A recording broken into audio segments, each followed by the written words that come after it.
How did all of this get started? That is a really good question. I'm a survivor of multiple traumas, and it took me years and years and years to recover. Therapies, I've checked myself into places. It was pretty bad. I had some pretty severe PTSD, nightmares, terrors, daytime and nighttime, flashbacks. I didn't know when or how or if I was going to trigger. There's a lot of fear involved there. When I started to recover, I realized it's talking to other people that have lived through those same traumas that I have lived through. That's what helps recovery. Knowing that you're not alone. Knowing that there are other people that have suffered the way that you have. It kind of sounds morbid, but the reality is there's a lot of healing and unity. With PTSD, there's a couple of really strong groups that overcame some pretty severe things. The Holocaust survivors. They said very few of them had issues with PTSD after, even though we all know that was horrific. What happened that was horrific, because they had each other, because they could talk to each other, because they could work things out together. Whereas the Vietnam vets that came back from the war, a lot of them are living on our streets right now because there was no unity. They were beaten up and they were told that they were bad for serving the country. They couldn't adapt, they couldn't adjust, and there was no one for them to talk to. How trauma is handled is huge. It is really huge. We need to be able to talk about these things, to find that we're not alone, to get some of that hurt out. Just getting over it, forget about it, think happy thoughts. Those things actually kind of compound the trauma because it makes you feel shame for being sad or depressed or hurt. It's okay to have feelings. We need to start expressing them. So at the time of the inception of this, I was working 2 jobs and going to school. One of my jobs was assistant manager at a restaurant. Initially, there were some problems with the homeless people. They were clogging the toilets because they were coming in and using them to bathe.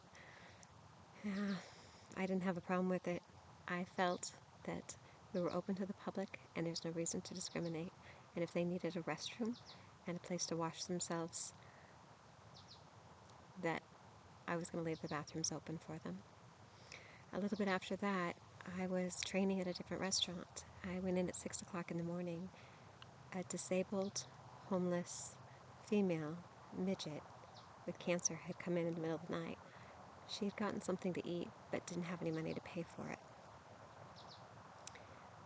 I live in America, but the only solution to that is to call the police.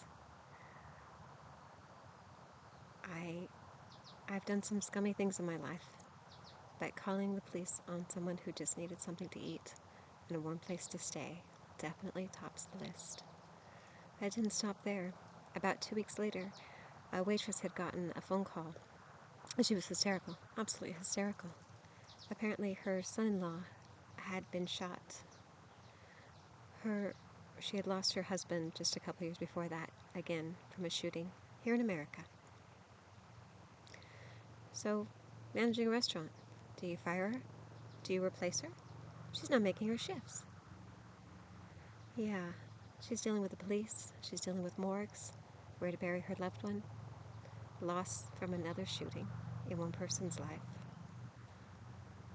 I couldn't take it. I could not take it. Yes, I'm doing better. I can sleep at night. I've overcome PTSD. But there are so many others that are still suffering. So I've been working on these sites ever since.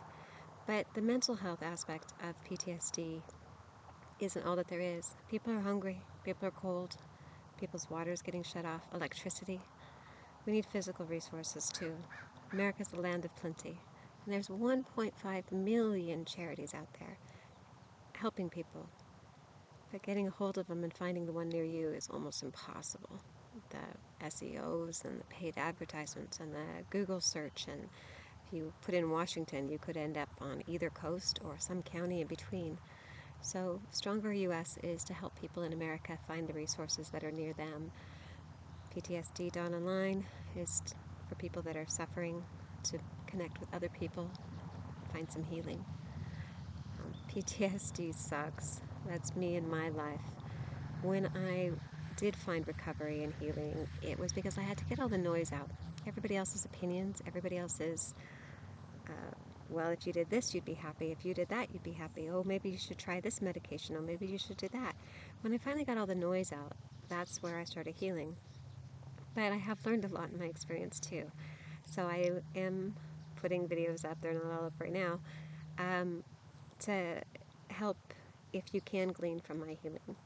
That's what that site's for. It's more of an opinion station, and it's also where some of the harder hit subjects will be listed.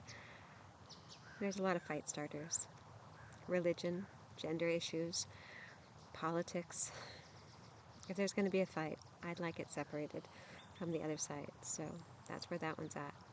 Stronger Together services. Guess what? All of these other sites need funding. I've been working fundraisers pretty much all my life from every capacity, setting them up, getting them together, to bussing the tables. So that's the site for fundraising, and that's where I'm hoping some of us other charities, nonprofits, all of us, can start fundraising together. The profit companies do it all the time. They unite, they share expenses, and they make a lot of money.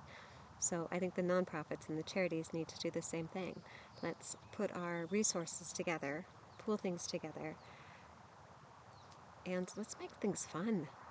Instead of just a boring dinner someplace, let's put on events, things that people want to go to, ways to share the resource, ways to recruit volunteers, and maybe we can get some funding. We need to take some advice from the profit companies, right? Let's put some butts in the seat, as they call it. So anyways, that's how this kind of got started. It was just too much trauma. Something needs to be done. So that's it. Still working on it, doing the best I can. And the videos and the sites will get updated the best that it's been kind of just me. So I did drop out of grad school to do this, but I'm down to only one job now. I'm doing the best I can. So please be patient, and thank you. Thank you for being here.